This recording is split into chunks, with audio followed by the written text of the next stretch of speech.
hits in both of the buildings, actually. When they double it, they cut something else in half. When they double it. One of the things that particularly struck me was the incredible speed with which the towers came down. There was something truly inexplicable about the speed of the collapse. If we dropped a weight from a height of around 400 meters, which was the height of the towers, the time it would take to reach the ground, supposing that there was not even any air resistance to slow down the speed of the fall, would take approximately 9 seconds.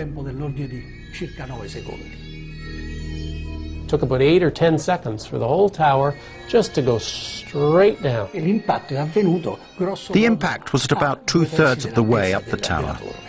Even if the section above collapsed suddenly due to the structure giving way, and even considering that the impact of the section above was enormous and therefore in some way weakened the resistance of the structures below, it is clear that, due to the resistance of the undamaged part below, this tower should not have fallen at such a speed.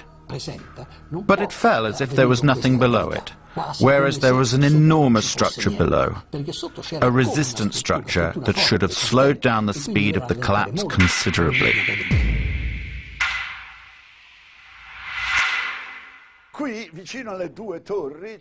Here, close to the two towers, there was another large tower, which was hit by the debris from the tower that collapsed. This building, this huge, it was this 47-story building, was never hit by a jet. And yet it came down that same day, but 7 hours after the last tower fell, 7 hours later.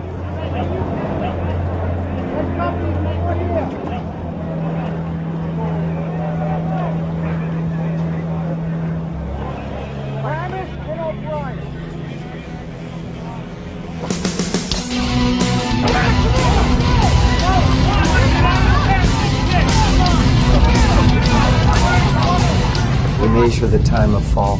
The fall is almost free fall speed.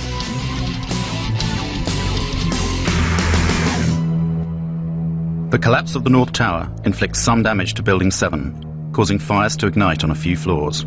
Even the official version admits that fire has a low probability of causing the collapse. But why does total collapse take place? And why does it occur at free fall speed? As I saw the collapse of World Trade Center 7, I realized this was something that needed to be studied and could not be ignored. Building 7 and the Twin Towers share one utterly bewildering similarity: the presence of molten metal found in the debris of all three buildings weeks after the collapse. Is this molten metal that we have now studied at length that came from these buildings and existed then in pools underneath the rubble of all three skyscrapers, both towers and Building 7. A metallographic analysis was conducted by a specialized institute that examined the structure of a girder taken from ground zero.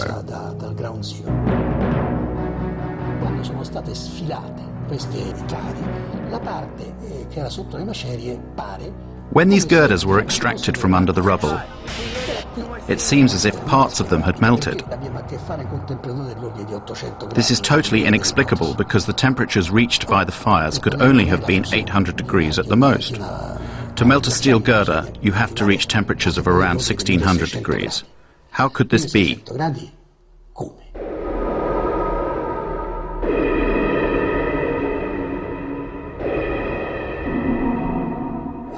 At a microscopic level, if you examine the granular structure of the steel, one can detect the presence of an element that should not normally be present, and it is there in substantial quantities. It is sulfur. We're quite sure now where this molten metal came from. It comes from a material called thermate, which is aluminum powder, iron oxide, and sulfur. The temperature is so high that steel melts. It could only melt if the temperature reached over 1000 degrees in a few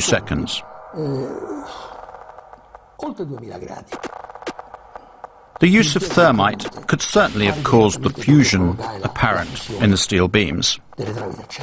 You see, the presence of thermite now in these buildings to bring them down implies that someone had to place the thermite near the steel columns in order to cut through the columns. I have interviewed a demolition expert, and he said this is what they do. They set explosives. They can use radio control to initiate the firing of the explosives. They have to be done in a sequence in order to get the building to come down rapidly and straight down. A controlled demolition.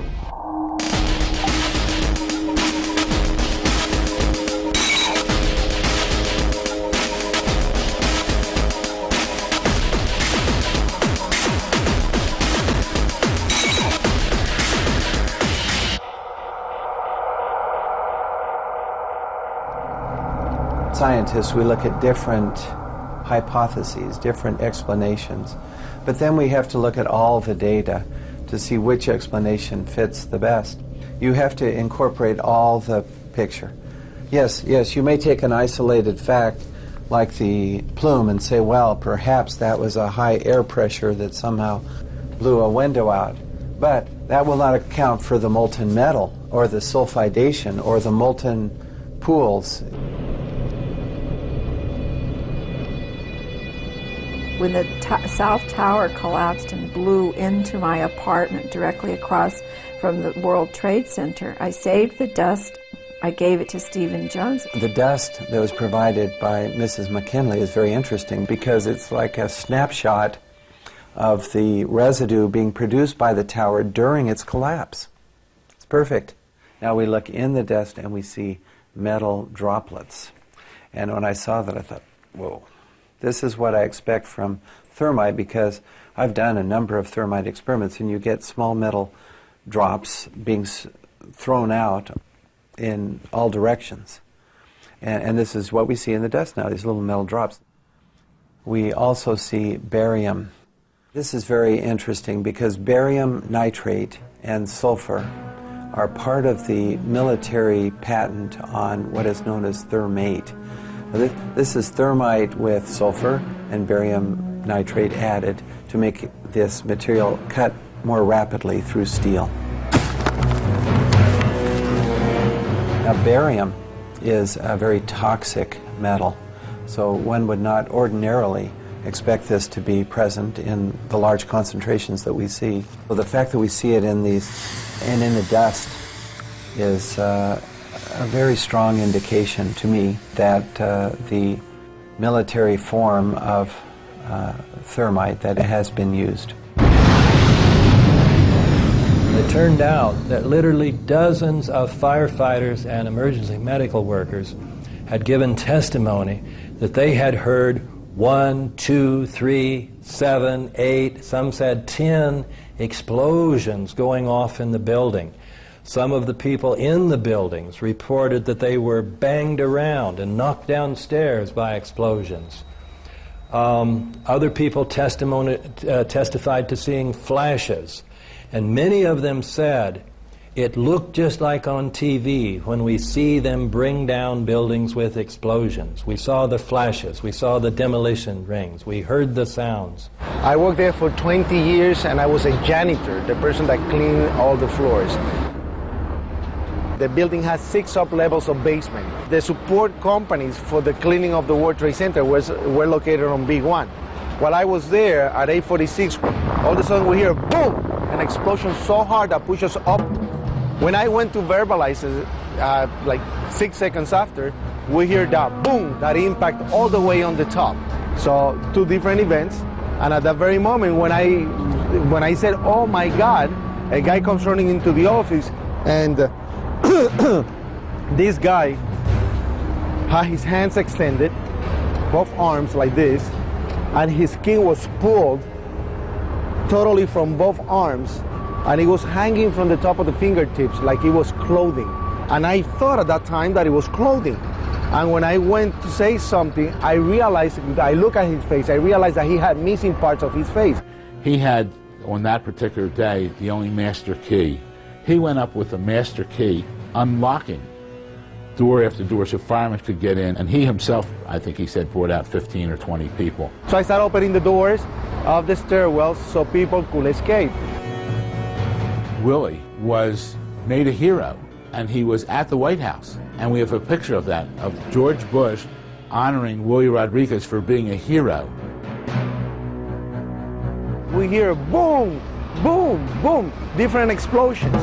And I asked the fire department, I said, what is this explosion? And what they said was, maybe it's the gas tank from the kitchen. No, the kitchens were all electrical, so that didn't make any sense. I heard a loud explosion, an explosion that I had never heard in my whole life, an enormous explosion. My ears were hearing loud explosions at ground level, very mysterious. Explosions that seemed to be at ground level as opposed to high in the air. There's no question in my mind that those buildings, based on the law of physics, could not have collapsed without the assistance of a bomb. No! When I hear another explosion, no! I think it's a bomb. Willie has taken the really 180% turn of events, saying here that President Bush, who had honored him being a hero, he's named on this lawsuit as accusing Bush and Cheney and Senior Bush and others of murder. And he's not doing it for any monetary gain, because this has just cost us everything. Willie lost his home, lost his job. Right now, his goal is to find out the truth.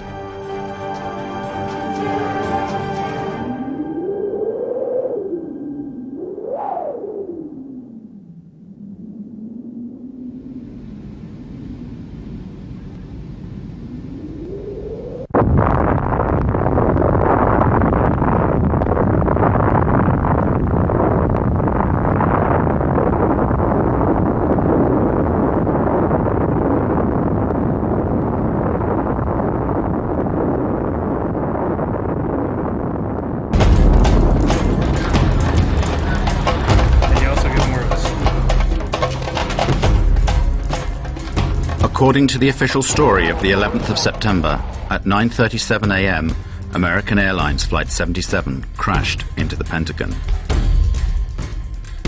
This rare footage shows the scene immediately after the impact, an hour before the entire structure collapsed.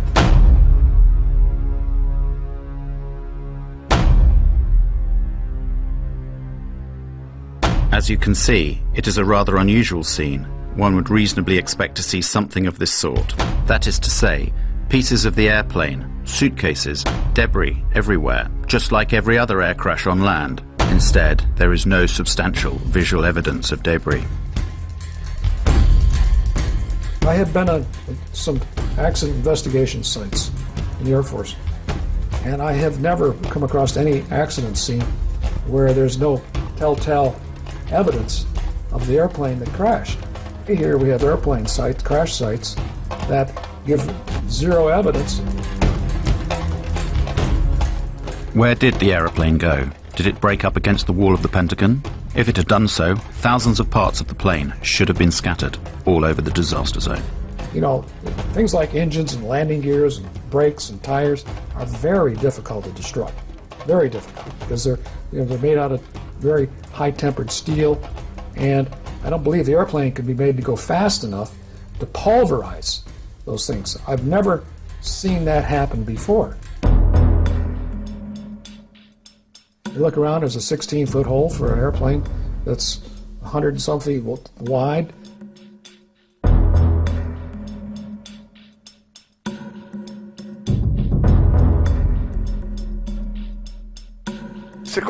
According to the official story, the American Airlines Boeing 757 disappeared inside this hole. Can you see it? 5 meters. I repeat, 5 meters in diameter.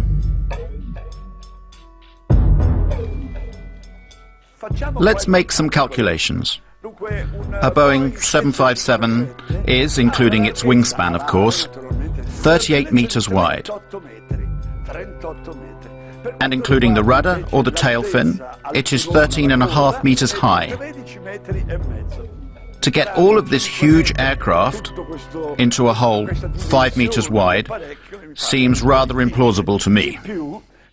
In this picture, we can see a row of windows on this side and another row on that side. They should have been smashed and destroyed by the wings, and instead they're intact. These windows aren't even broken. For years, the military refused to answer the questions of an increasing number of people who rejected the official version. When the French journalist Thierry Meyssan published the book The Incredible Lie, utterly surreal explanations were put forward to shut the detractors up. One of these maintained that the airplane had been vaporized by the speed and the force of the crash.